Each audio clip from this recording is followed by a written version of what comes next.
call it the Power of 20, is the world's most powerful economic club, bringing together 20 most developed and emerging economies spread across continents.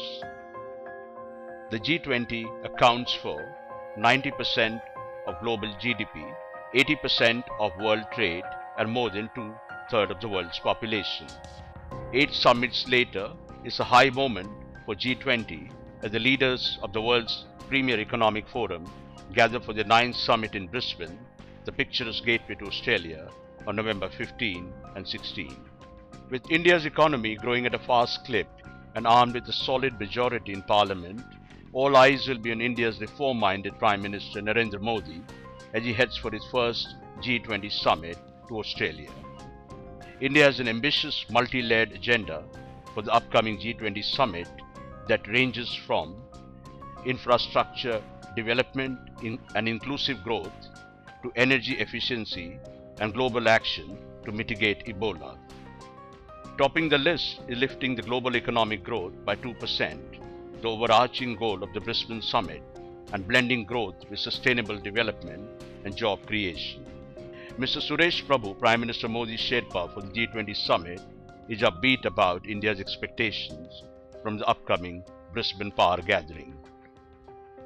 One issue which continues to be there in all this summit, which will be there also in this summit, is the economic issue.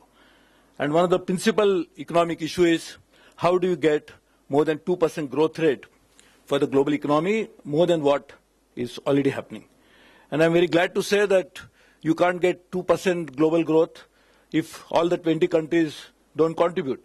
And I think India's contribution to this 2% economic growth will be quite substantial. Born in the crucible of the 2008 global economic crisis, the G20's agenda has moved beyond crisis management to enhance global macroeconomic coordination to create a new equilibrium in global economy.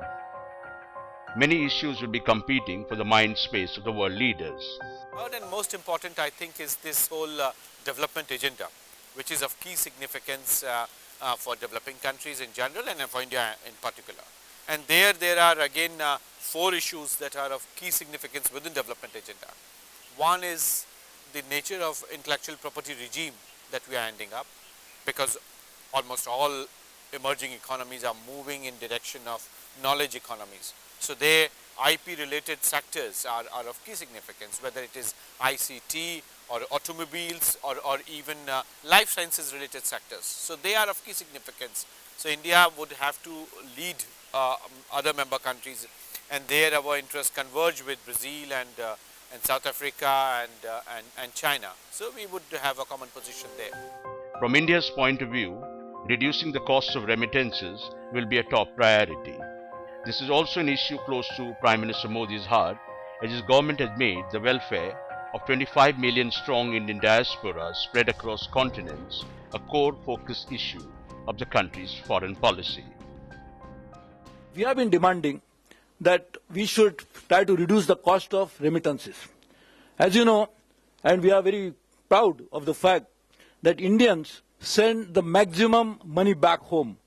So India is the single largest recipient of global remittances. India should be really proud of this fact. Many of our friends from Kerala, many of the friends who work very hard in more than 50 degrees centigrade in the Middle East, they work hard, send the money back, which supports the Indian economy significantly, because that reduces the cost of reduces the gap of current account deficit.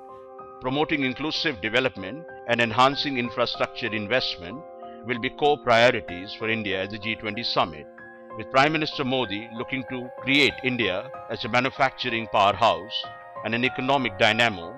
Is expected to renew the call to the world to make in India.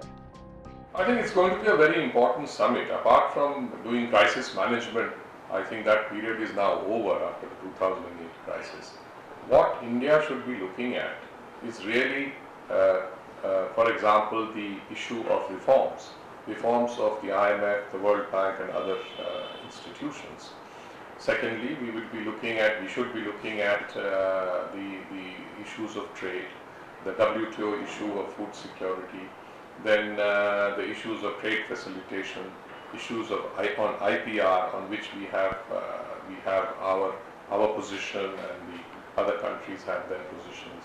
So I think these issues are critical for our development, particularly in the context of the Make in India program that Prime Minister Modi has started, which is a very important program because it involves manufacturing in India and improving the manufacturing infrastructure. India is also going to be proactive in pushing a global regime for automatic sharing of information to prevent black money and tax evasion, and a new tax regime for multinationals, including global e-commerce giants who avoid paying any taxes by using complex corporate structures. Most important, the perennially elusive quest for forging a democratic global financial architecture which reflects the 21st century realities is expected to see a renewed focus at the Brisbane summit. One can expect India's Prime Minister to make a strong pitch for spurring the reform of the global financial institutions, asking the advanced economies to honor their promise to implement the IMF quota and governance reforms. In the end, the G20 process is about balancing competing interests and setting global rules of economic engagement. Across the summits, India has emerged as a fine balancer, delicately blending its national interests with the imperatives of global economic integration. With upbeat projections about India's economic growth in days to come, expect India to contribute substantially to global economic growth and be a more proactive player in the G20 process.